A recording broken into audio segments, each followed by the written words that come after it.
You're listening to His Empire of Dirt by pearlandpine. Chapter 19. Michael Afton defuses a bomb. It's halfway through October. William has stopped going on dates with random girls, him and Clara being a consistent sight to behold. Tonight, Henry is helping his church's food drive, leaving William and Mike alone. Clara's due to come over later tonight, evidently to give William a dancing lesson. Critically, it is thundering outside. "I'll head out for the night," Mike offers, but William waves him off. "It's pouring. Just stay in your room. Can't promise you'll be quiet, though." He winks, and Mike wants to vomit. William rolls his eyes. "You're such a damn prude. You know that." "I am so horribly sorry. I do not want to listen to my parents get it on." "I'll smother myself wi' a pillow." Brilliant. Ever since their interaction in the shop, William studies Mike even more so than usual. Like he's waiting for him to slip up in the lie and reveal his true nature. He's drastically correct, just incorrect in what the truth could potentially be revealed. William jumps up at the thunder, reddening, even though Mike has not mocked him for it. Evan was horribly afraid of thunder when they were little, so Mike sympathizes. "You should draw the curtains," Mike offers. "Don't make it worse," William says, but does not elaborate on precisely why it would. "Clara may be late. I should just be going to her house." Clara had refused this, though, saying the apartment was just too small to perfect dance lessons in. "I'm gonna get myself ready.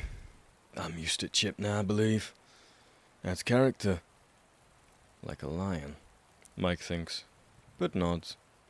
He figures he should turn in for the night and perhaps fight off illicit sounds of future husband and wife by succumbing to sleep early.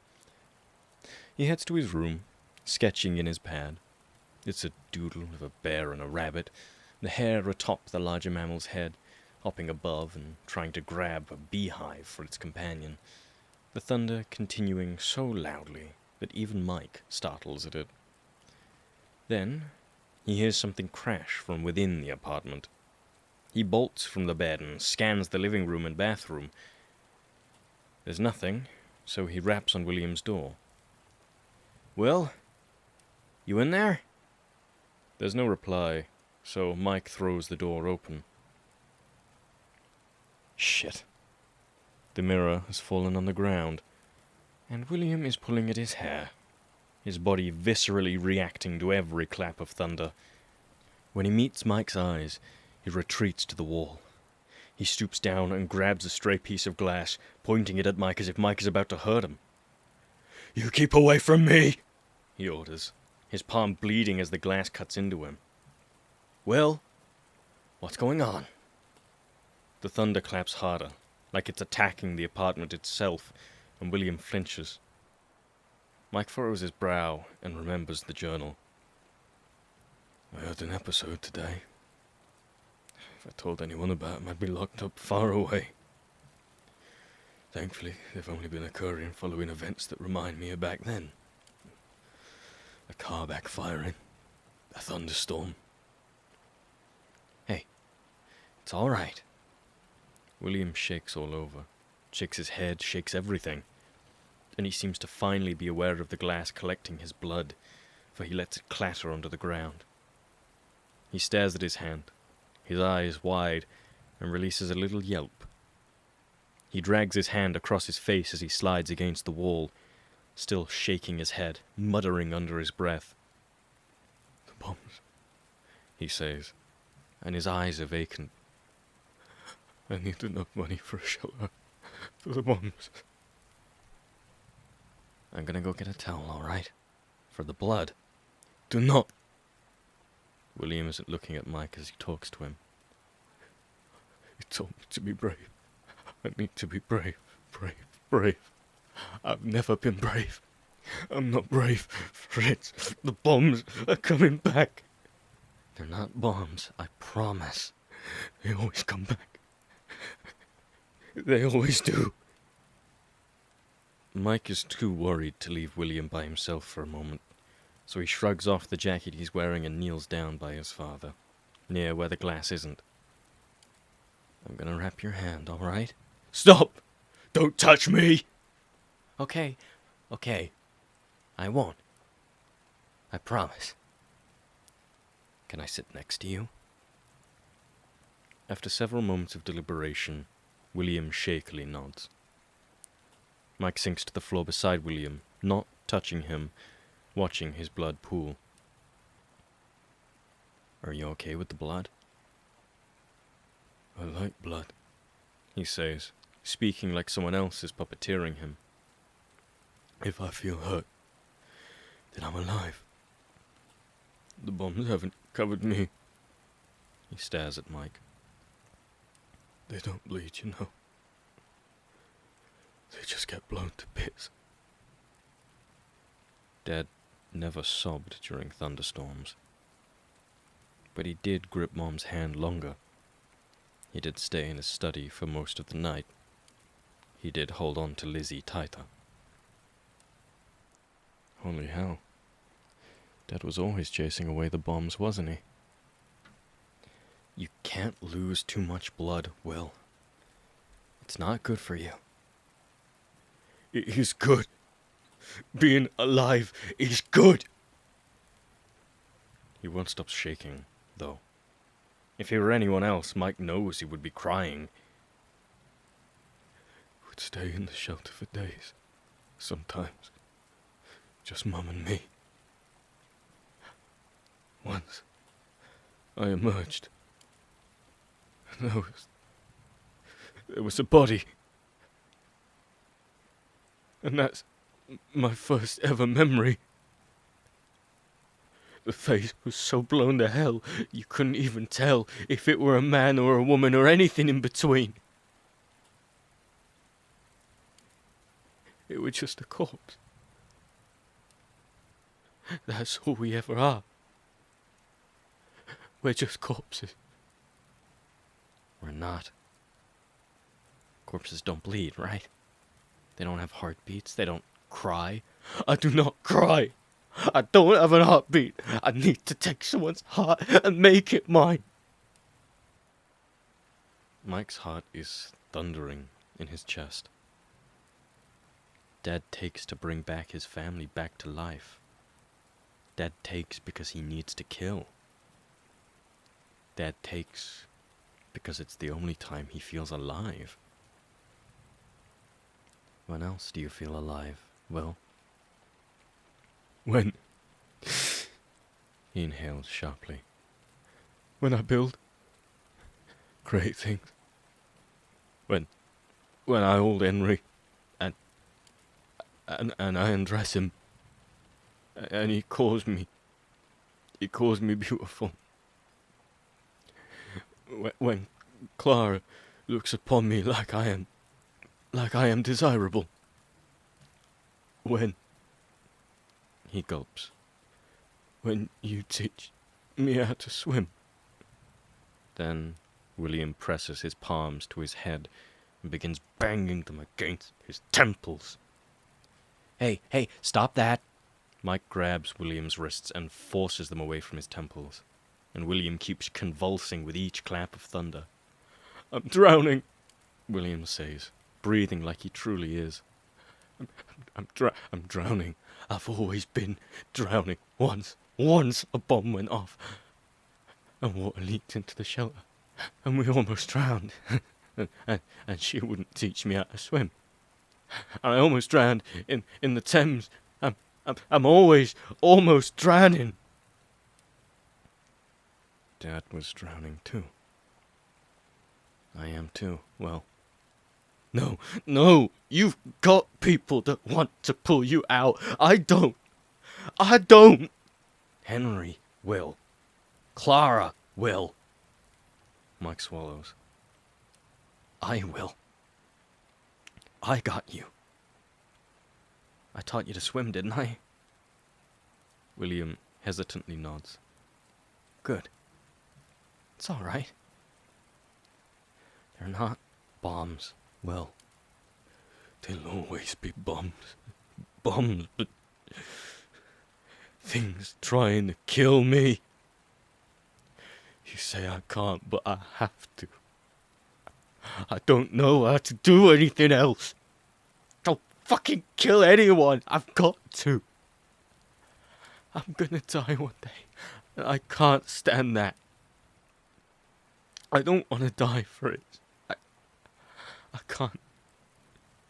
I have to be brave. He told me to, but I can't. Nobody loves me, so I can't. They love you, I promise. But you do not. And you're my... William zips his mouth shut. And before Mike can ask what he meant, thunder booms above him, and William screams, blood coating his head as he jerks his hand away from Mike and back onto his temples. Stop doing that! Please don't hurt me, William cries. Please don't let me drown. Mike's breathing stalls. And he's never seen his father so weak, so human, that he is sure that this could never have happened. Perhaps the past is a dream, because William Afton would never express such apparent weakness in front of anybody, not even Henry. You're not drowning. Come on. Tell me how you swim. You tread water, and you kick to a beat, and you keep your head above water. Keep above water. Good. Good job. William looks up at him with such desperation that his eyes almost have colour in them.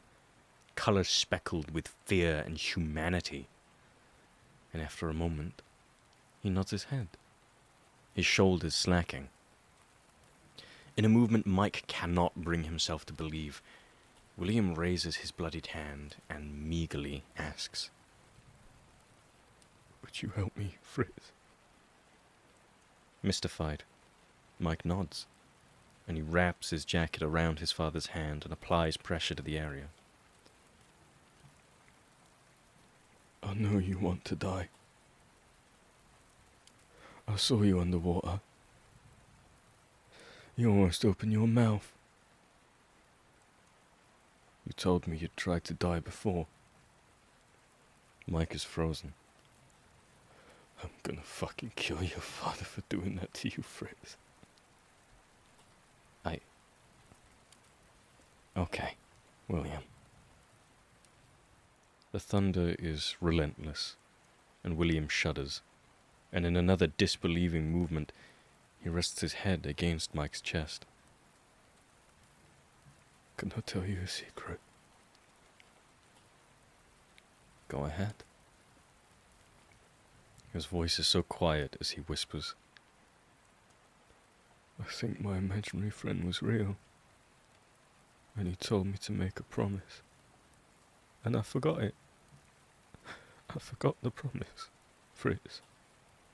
I've been chasing after it my entire life since he left. My greatest fear is discovering it and finding out that I broke it. Be decent, be decent, be decent. Should Mike reveal the truth? Should he tell William his promise? That he has not yet broken it? Should he? William yells again, heaving. I'm so pathetic like this. I didn't want anyone to find me in such a state. Hey, you help me with mine. I'll help you with yours. Do you want me to speak of other things? William nods quickly. Okay. So I met Jeremy when I was 15. He was really confident, you know. had this dirty blonde hair that he would pull back. A skater and a stoner. I think my father despised him, but not for those things. But because I would spend time with him. We'd listen to music in his basement and get high. He wanted to be a teacher, I think. He said he never had any aspirations, but he was really clever. Knew mechanics and everything. He was a big people person. He was the only real friend in my entire life. Until he swallows and smiles. Until I met you, Henry, Clara, and Bella. Until I found you guys. William nods against Mike's chest. He was confident. What happened to him? There was an accident. A lot of accidents happen around you. I'm sorry. Hearing his father apologize for something that had nothing to do with him remains a shocking event for Mike. I think I'm in love with Henry. You're not. You're obsessed with him. Really? At first sight, a bit. I know I was cruel, but I said before, I do not know how to respond to kindness. He's so handsome and he's altruistic. And he looked at me once and he said, I think I see heaven when I look at you. And Christ, how could I not fall in love with that? It makes me feel so human. It makes me feel like I won't go to hell if it were real. And Clara, she is so gorgeous and smart. And I just want her to teach me how to dance. I want to do more for him. I want to kill for him. I want to kill for all of you. Anyone that would take from us. Because they will. The world only takes and takes and tries to make us drown. And why won't the bombs go away? Why did they make my mind so fucking bitter? Why am I telling you all of this? You think I'm a damn monster? William, take a breath. He obeys. The breath is incomplete and shaky, but it is there. You're not a monster unless you choose to be. It's what anyone has ever told me I could be. Well, I'm telling you different. I know you want to take more than anything.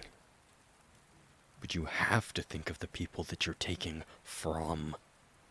I don't care about them. I don't. I only care about you lot. Everyone else can burn for all I care. Mike can't get anywhere with him. Not while he's like this. Instead, he chooses his words carefully. Do you want to be the bombs for someone else, William? His friend finally stills, unable to respond. Then, he retches out a choked laugh. You're only helping me because you're scared of me. You're only helping me to help yourself.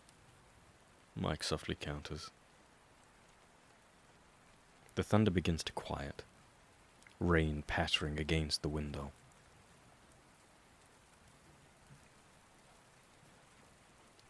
I hate to admit that my brain is a frightening place. Even for me, Fritz. William says, leaning his head back against the wall. They don't like to help with people's heads, I think. They don't. Well, You're right. We are just alike. We've both been drowning. We both want to kill our old man. We're both sick. We can get better, though. I think. We have to. If we don't, then people die. Then the bombs come back. The bombs. Fritz, I don't think I can ever get rid of this part of me. There's a knocking at the door. William startles and then groans into his palms. Oh, fuck. I didn't think she'd be here until later. Oh, Fritz, you've got to get her to leave. I'm on it. Don't touch the glass, okay? Mike makes his way to the front door, greeting a slightly rained-on Clara Caputo. She's been shielded by the rain, evident by her wringing out her umbrella behind the door. Listen, so I brought some records, so he ought to have a player, she says, gesturing to her backpack, and I think it'll... Fritz? What's wrong? You look like you've seen a ghost. He sighs. He doesn't have enough energy to lie. You know how I was telling you about his head? He's had an episode. Clara wastes no time thrusting her bag into Mike's grasp and marching into the room like she owns the place. Mike tries to grab her wrist and lurch her away, but she's too quick, making her way to William's door. Mike groans and closes the door behind him, making his way to the bedroom. William appears mortified, unable to conjure the act for a moment, as Clara squats down to his eyesight, her skirt trailing the floor. She takes his hand and tuts. This won't do, Fritz. You've got a safety kit somewhere here, yeah? Get me some proper bandages. Mike obeys, just short of saluting like she's a general, and rummages through the cabinet under the sink until he finds the first aid kit. He hands it to Clara and backs up to the bed. Nasty spill, eh? Clara asks, removing the jacket, tracing Will's bloody hand. That's all right. I've seen worse. I mean, just in textbooks, but still, this isn't too bad. Clara, William begins, and his voice is awfully low, but Clara shushes him in interjection. Fritz, get a broom and a pan, okay? If you don't got one, get a piece of cardboard and use that. We'll have this done in a jiffy. Don't worry, Will. Mike does as he's told, but before he re-enters the room, he eavesdrops on the conversation. You should go. This is a horrendous state you found me in. It's all right. No, it's not. You should not see me like this. Boyfriends and girlfriends are supposed to be candid with each other, you know. Boyfriend? Don't be a wet rag, Afton. I figured we've been steady by now. Will lets out a tiny laugh. Do you think I'd do this for just about anyone? Yes, I believe so. Well, you're probably right, but we'll never know, will we? See? Look, now your hand is all better. Mike allows himself to enter, silently cleaning up the glass, moving the broken frame of the mirror against the wall. Answer me a question honestly, William. You feel like you can't breathe, right? William nods. Okay. They don't got a lot about this in the field, I'm going to be honest. But lucky for you, I've got my fair share of experience with this sort of stuff. Clara sits next to him on the floor. Let's focus on our senses now, all right? Then, if you're good, I'll show you how to dance. Passively, William does as he's told, and it's a wonder to see Mom directing the situation instead of the other way around. Mike wonders what would have happened if her grandmother never died, if William did not pick up her pieces and put them back the way he desired, instead of the way they should have been. Mike thinks he could have had a really good mom, if none of that happened. You can't quite stop death itself, At least not the natural kind. So, great-grandma always dies. There's no preventing that. Clara and William take turns naming things they can see, touch, taste, smell, hear. Thunder is mentioned once in every regard. And when they run out of things to mention, she just talks about home and work and school. He ends up resting his head on her shoulder, steadily breathing. He looks so much younger. No, he doesn't look younger. He just looks his damn age. For a moment, Mike is just like Dad. Because if he thinks if it's someone that hurts William and makes him the way he is, he'll just about kill them. William still wants to kill. He's still frightened of death. He still thinks the bombs are coming. But, Mike realizes, because of his own intervention, Mom is talking Dad through his attack. The animatronic suits will be safer. And William Afton knows how to swim. William Afton has a friend. And Michael Afton wants to live. Just a bit, at least. Clara puts one of her records, an old Italian singer her grandma knew personally, she claims, on, and Mike retreats to his bedroom, leaving the door slightly open in case anything bad happens. Nothing does, though. Clara leads William into the living room, putting one of his hands on hers and the other one on her hip. She places one of her hands on his shoulder, and she sways the two of them back and forth, showing him when to dip her, when to turn away, when to come closer. Eventually, she ends up just leaning against him, and his head is almost on top of hers, and they sway back and forth, the same song playing over and over. "Thank you," William mutters into her hair, his bandaged hand gripping against her palm. Clara nods and kisses him on the cheek, but then he tilts her chin and kisses her on the lips. And they stay like that for so long that Mike has to look away. It's nothing like when Dad told Mom he would fix her. Instead of control, it's a waltz through a thunderstorm. And without realizing it, Mike has sketched a dancer with kind eyes into his sketchbook. A bit sadistically, he thinks it's nice to have someone to drown with. He looks at the woman who will be his mother, who is laughing as William trips a bit with the new dance instructions. It's even nicer to have someone who will grab you from under the waves and bring you back to life.